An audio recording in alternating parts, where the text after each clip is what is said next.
हाँ, पहला सामुएल उसका 3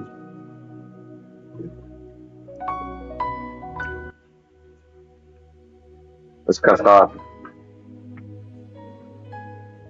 पहला सामुएल 3 में हम लोग देखते हैं कि शमूएल अभी बच्चा है, करीबन 12-15 साल का होगा, और उस समय में परमेश्वर उसको आवाज देते हैं। किसी के मोबाइल में बहुत आवाज हो रहा है। उस समय तक शमूएल ने परमेश्वर की आवाज नहीं सुनी थी। एक वचन हम पढ़ते हैं, फिर उसको और अच्छे से हम लोग थोड़ा सा समझने की कोशिश करते हैं। पहला सामुएल 3 उसका 7। हाँ जी, मैं पढ़ता हूँ। उस समय तक शमूएल यहोवा को नहीं पहचानता था। जब तक शमूएल 12-15 साल के नहीं हुए, सब कुछ चल रहा है, वचन वगैरह सीखते होंगे। शमूएल को बहुत सारी बातें मालूम होगी, शमूएल सेवकाई भी कर रहे हैं, लेकिन यहाँ पे लिखा है यहोवा को नहीं पहचानता। और आगे, और ना यहोवा का वचन ही उस पर प्रकट हुआ। ना शमूएल यहोवा को पहचानते हैं, ना यहोवा का वचन उसके ऊपर प्रकट हुआ। हाँ, ओके, इस बात को हम थोड़ा सा देखते हैं। मत्ती की किताब 11 उसका 27 पढ़ेंगे। मत्ती 11 उसका 27।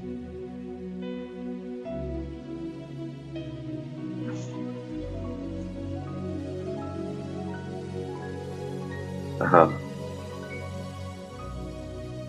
पढ़िए बेटा। मेरे पिता ने मुझे सब कुछ सौंपा है और कोई पुत्र को नहीं जानता, केवल पिता। ओके, कोई पुत्र को कोई नहीं जानता, सिर्फ पिता जानता है। आगे, कोई पिता को नहीं जानता, केवल पुत्र। पिता को भी कोई नहीं जानता। इसका मतलब क्या यीशु मसीह बोलना चाहते हैं? परमेश्वर जो असीम है, जिसका ज्ञान प्राप्त करना किसी मनुष्य की या किसी स्वर्गदूत के बस की बात नहीं है। परमेश्वर असीम है, असीम यानी बिना लिमिट का। तो उसका ज्ञान प्राप्त करना, परमेश्वर को समझना किसी मनुष्य या किसी भी स्वर्गदूत के बस की बात नहीं है। तो परमेश्वर को जानना सिर्फ परमेश्वर ही जान सकता है। इसीलिए बोला है कि ना पुत्र को कोई जानता है और ना पिता को कोई जानता है, लेकिन बोला है पिता को पुत्र जानता है और पुत्र को पिता जानता है। फिर आगे देखिए क्या बोलते हैं। और वह जिस पर पुत्र से प्रकट करना चाहे। हाँ, ओके, पिता को कोई नहीं जानता, लेकिन पिता को कौन प्रकट करता है? हाँ, तो पिता का ज्ञान पुत्र जिसको चाहे उसके ऊपर पिता का ज्ञान प्रकट करता है। यानी कि पिता तक पहुंचने के लिए और कोई मार्ग नहीं है, पुत्र के द्वारा ही पिता तक पहुंच है। यूहन्ना 14:6, यूहन्ना 14:6। अभी इधर उधर मत जाओ। हाँ, यीशु ने उनसे कहा, मार्ग और सत्य और जीवन मैं हूँ। ओके, यीशु क्या बोल रहे हैं? मार्ग, सत्य और जीवन मैं हूँ। आगे, इधर मेरे द्वारा कोई पिता के पास नहीं पहुंच सकता। हाँ, पिता तक पहुंचना है तो यीशु मसीह बोल रहे हैं मैं ही पहुंचा सकता हूं। क्या ये सिर्फ नए नियम में या पुराने नियम में भी ऐसा ही था?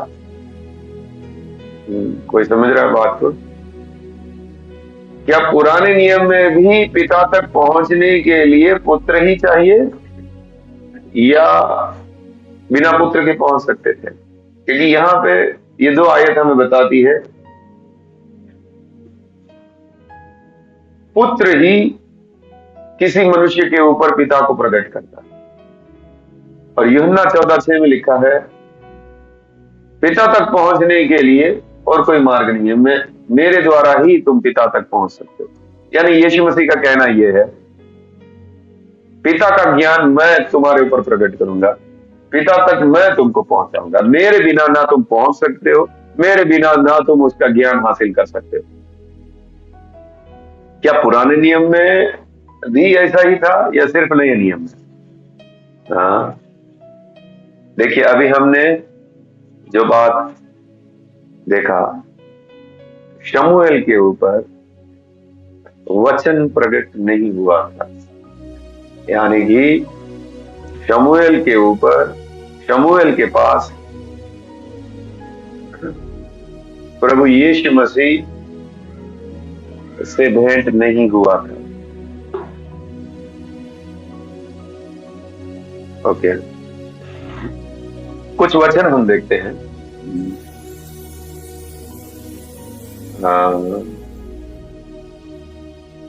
उत्पत्ति की किताब, अद्भुत बात है जो अगर आप लोग इसको समझेंगे तो ऐसी अद्भुत बात है। उत्पत्ति 3:8 पढ़िए। तब यहोवा परमेश्वर जो दिन के ठंडे समय वाटिका में फिरता था। एक मिनट, कौन फिरता था वाटिका में? यहोवा परमेश्वर। आगे का सब कुछ उसको सुनाई दिया। ओके, एक मिनट, आपको मालूम है ये लिखा कैसे इंग्लिश में? परमेश्वर की आवाज चलती हुई उनको दिखाई दी। इस तरह से है, असल में इंग्लिश में इस प्रकार से लिखा है, यहोवा की वाणी चलती हुई उनको बगीचे में दिखाई दी। तो हिंदी में कैसे लिखा है? वापस पढ़ो, पूरा पढ़ो। तब यहोवा परमेश्वर जो दिन के ठंडे समय वाटिका में फिरता था, का सब उसको सुनाई दिया। नहीं, ये लिखने का थोड़ा सा अलग है। उत्पत्ति 15:1 में देखिए कैसे लिखा है।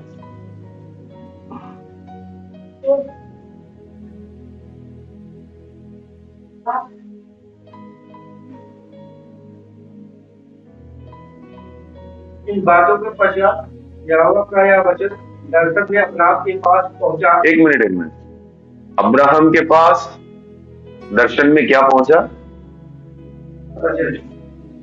आगे अब्राहम के पास, हे अब्राहम। ओके, एक मिनट, दर्शन में क्या आया है? दर्शन में क्या पहुंचा? वो दर्शन देख रहा है। दर्शन में क्या पहुंचा? वचन। और आगे हे अब्राहम मत डर। अच्छा, कौन बात कर रहा है? दर्शन में क्या पहुंचा है और बात कौन कर रहा है? वचन बात कर रहा है। यानी कि एक व्यक्ति आया हुआ है और उसको वचन बोला गया है और वो वचन बात कर रहा है। समझ रहे? बात पढ़िए वापस। इन बातों के पश्चात यहोवा का यह वचन दर्शन में अब्राहम के पास पहुंचा। ओके, यहोवा का वचन दर्शन में आ रहा है और वो वचन बात कर रहा है। यस, कौन है? दर्शन में उसको कोई दिखाई दे रहा है और वचन बता रहा है कि वो वचन है जो मनुष्य रूप लेकर आया है या दूत बनकर आया है। ये यहोवा का वचन आया हुआ है और वो वचन बात कर रहा है। आवाज नहीं सुनाई दे रही है? हाँ, सुन रहे हैं आप? वचन आया है और वो वचन बात कर रहा है, यानी कि कोई रूप उसको दिखाई दे रहा है। मनुष्य रूप हो सकता है, स्वर्गदूत का रूप हो सकता है। वो वचन रूप लेकर उससे बात कर रहा है। ऐसा नहीं बोल रहे वचन सुनाई दे रहा है, ऐसा नहीं बोल रहे। वचन आया और वो वचन बात कर रहा है। समझ रहे? और जो उत्पत्ति में हमने पढ़ा, उत्पत्ति 3:8 में, वहां पे इस प्रकार से लिखा है, इंग्लिश में मैं पढ़ता हूं, दे heard the voice of the Lord God walking in the garden. क्या क्या बोल रहे हैं? मैं आपको इसका ट्रांसलेट करके देता हूं। आदम और हव्वा ने यहोवा के वचन को चलते हुए, बगीचे में चलते हुए देखा। समझे नहीं समझे? आदम और हव्वा ने यहोवा के वचन को बगीचे में चलते हुए देखा। इस प्रकार से कौन है? यीशु मसीह। यीशु मसीह चलते हुए आ रहा है, उसको बोला गया यहोवा का वचन आया हुआ है। अब्राहम के पास भी कौन आ रहा है और दर्शन में आ रहा है और उससे बात कर रहा है, वचन। यूहन्ना 1:1 में आदि में वचन था, वचन परमेश्वर के साथ था और वचन ही परमेश्वर था। हम मुख्य बात कौन सी सीख रहे हैं? बिना पुत्र के किसी के ऊपर भी परमेश्वर प्रकट नहीं होता। पुत्र किसी के ऊपर भी परमेश्वर को प्रकट करता है, चाहे वो पुराना नियम हो चाहे वो नया नियम हो। बिना पुत्र के पिता तक पहुंच है ही नहीं। हाँ, पुराने नियम में ऐसी कितनी सारी जगह है जहां पर प्रभु यीशु मसीह प्रकट हो रहा है। अभी यहाँ पे ये 2 जगह पे हमने देखा, वचन बताया गया उनको। अभी उसी वचन को वो दूत बनकर भी आ रहा है। निर्गमन 23 में उसको दूत भी बोला गया। निर्गमन 23:23 उसका 20। मैं एक दूत तेरे आगे आगे भेजता हूँ। ओके, ये परमेश्वर बात कर रहा है। तो परमेश्वर मूसा को बोल रहा है, क्या बोल रहे हैं? मैं तेरे आगे आगे क्या भेजूंगा? दूत को भेजूंगा। आगे वो दूत कौन है? देखिए, जो बाद में तेरी रक्षा करेगा। हाँ, वो तेरी रक्षा करेगा। हाँ, जिस स्थान पे वो मैंने तुझे लिए तैयार किया है उसमें तुझे पहुंचाएगा। हाँ, उसके सामने सावधान रहना। ओके, ये दूत जो है, जो तुम्हारे आगे आगे चलेगा, उसके सामने सावधान रहना। आगे, और उसकी मानना। हाँ, उस दूत के सामने सावधान रहना, उसकी आज्ञाओं को मानना। हाँ, आगे, उससे विरुद्ध न करना, विरोध न करना, उसका विरोध नहीं करना। आगे, वह तुम्हारे अपराध क्षमा न करेगा। इसके ये दूत है जो पाप क्षमा कर सकता है, और पाप क्षमा करने का अधिकार सिर्फ किसको है? परमेश्वर को ही है। तो ये दूत जिसके बारे में बोला गया है, वो पाप क्षमा करने का अधिकार है इसके पास। वो दूत तुम्हारे आगे आगे चलेगा, तुम उसका विरोध नहीं करना। परमेश्वर सावधान कर रहा है मूसा को और लोगों को, इसका विरोध नहीं करना। वो तुम्हारे अपराध क्षमा नहीं करेगा। आगे, इसीलिए कि मेरे नाम रहता है। हाँ, उस दूत के अंदर क्या रहता है? मेरा नाम। यानी नाम का मतलब, उस दूत में मेरा नाम है। बनकर जल्दी, उस दूत में मेरा नाम है। यानी नाम मतलब क्या? उस दूत में मेरा नाम रहता है। वो जो दूत परमेश्वर बोल रहे तुम्हारे आगे आगे चलेगा, उसका विरोध ना करना, उससे सावधान रहना, तुम्हारे पाप क्षमा नहीं करेगा, और मेरा नाम उस दूत के अंदर रहता है। यस, नाम को बताता है वो व्यक्ति के गुण। जो वो व्यक्ति है वो नाम को बताता है। यानी कि मैं जो हूं वो सब उसके अंदर है। मेरा नाम उसके अंदर है, यानी मैं जो भी हूं वो उसके अंदर भी वही है। ओके, निर्गमन 3 देखिए, बिना पुत्र के पिता तक कोई पहुंच नहीं सकता। बिना पुत्र आपके ऊपर कुछ भी प्रकट किए हुए आपको परमेश्वर का ज्ञान नहीं मिल सकता। हाँ, निर्गमन 3 हम लोगों को मालूम है। जलती हुई झाड़ी में कौन है? जलती हुई झाड़ी में, अच्छा एक मिनट, कहीं ये सब धोखा तो नहीं हो रहा है? तो परमेश्वर कभी यहोवा प्रकट हुआ है पिता? तो क्योंकि हम तो हर जगह यीशु का ही नाम लगा दे रहे हैं। तो यहोवा कहीं प्रकट हुआ है? स्पेशली बताओ। सिनाई पर यहोवा है, और चलो ये सिनाई पे भी आप पहचान नहीं पाओगे, तो मैं तो बोल सकता हूँ यीशु तो आप पहचान नहीं पाओगे, लेकिन आगे आगे हाँ, लेकिन हाँ ठीक है, तो यहाँ तो आगे आगे तो दूत ही बोल दिया है ना। कहने का मतलब एकदम क्लियरली आपको मालूम पड़े कि पिता प्रकट हुआ, ऐसा कहीं है? विश्व में रात को चल रहा था, हाँ ठीक है, लेकिन एकदम क्लियरली जिसको सबको समझ आए ऐसा। कभी पिता की आवाज सुनी हो या पिता प्रकट हुआ हो या ऐसा। यीशु मसीह के बपतिस्मा के समय हम यहोवा परमेश्वर जो पिता है उसकी आवाज सुनते हैं। रूपांतर के पहाड़ पर यीशु मसीह नीचे मूसा और एलिया के साथ है, उस समय में आवाज सुनी जाती है यहोवा परमेश्वर। सिनाई पर्वत पर उतरने वाला वही है, ये आग धधकने लगा, पूरा पहाड़ धधकने लगा। तो ऐसी कई जगह पर हमें क्लियरली मालूम पड़ता है ये पुत्र नहीं हो सकता, ये यहोवा परमेश्वर जो पिता है वो है।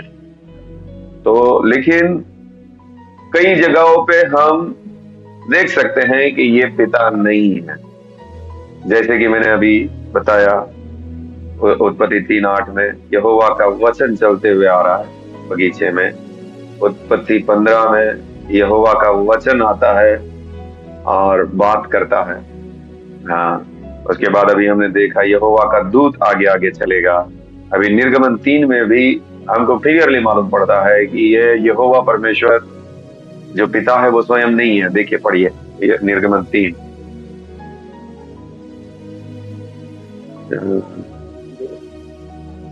2 से पढ़िए। और परमेश्वर के दूत ने एक कटीली झाड़ी के बीच आग की लौ में उसको दर्शन दिया। यहाँ पे बात क्लियर लिखा हुआ है, कौन दर्शन दिया है?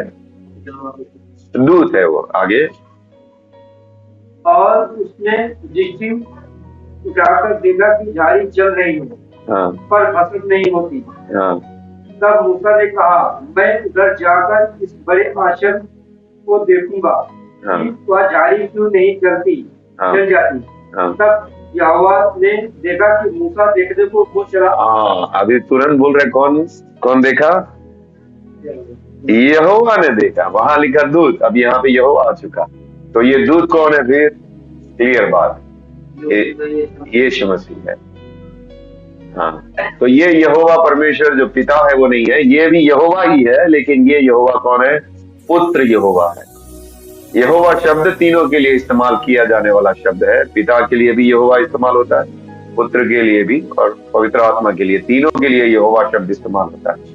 लेकिन वो यहोवा में भी कौन सा यहोवा है? पिता यहोवा है, पुत्र यहोवा है, या पवित्र आत्मा? तो यहाँ पे जो है वो पुत्र है। ओके, पुराने नियम में कई बार मुसलमान लोग आपको सवाल पूछ सकते हैं कि क्या पुराने नियम में पुत्र के बारे में लिखा है या नहीं, क्योंकि अभी प्रभु यीशु मसीह नए नियम में आके बोलता है मैं परमेश्वर का पुत्र हूँ, और हम लोग परमेश्वर के पुत्र के ऊपर विश्वास करते हैं और उसको मानते हैं। क्या पुराने नियम में पुत्र का मेंशन है कि परमेश्वर का एक पुत्र भी है? पुत्र शब्द के बारे में किसी को कहीं भी मालूम है? पुत्र शब्द है नीति वचन 30 उसका 4। नीति वचन 30 उसका 4। कौन स्वर्ग में चढ़कर फिर उतर आएगा, इसने आयु को अपनी मुट्ठी में बटोर रखा है। और कौन स्वर्ग पे चढ़ा, कौन उतर आया, किसने वायु को अपनी मुट्ठी में बटोर के रखा है? हाँ, किसने महासागर को अपने वश में बांध लिया है। हाँ, किसने पृथ्वी को सीमाओं को ठहराया है। हाँ, उसका क्या नाम है? हाँ, और उसके पुत्र का क्या नाम है? हाँ, उसके पुत्र का नाम क्या है? ओके, तो पुत्र परमेश्वर का पुत्र है, पुराना नियम हमें बताता है। भजन संहिता 2:12। मुसलमान लोग आयतें ढूंढ कर उनको फंसाने के लिए बोलते हैं तुम लोग अचानक से परमेश्वर का पुत्र है, पुराने नियम में कहाँ लिखा है? तो लिखा है ना, 2 जगह लिखा है। हाँ, पुत्र को चुनो। किसको चुनो?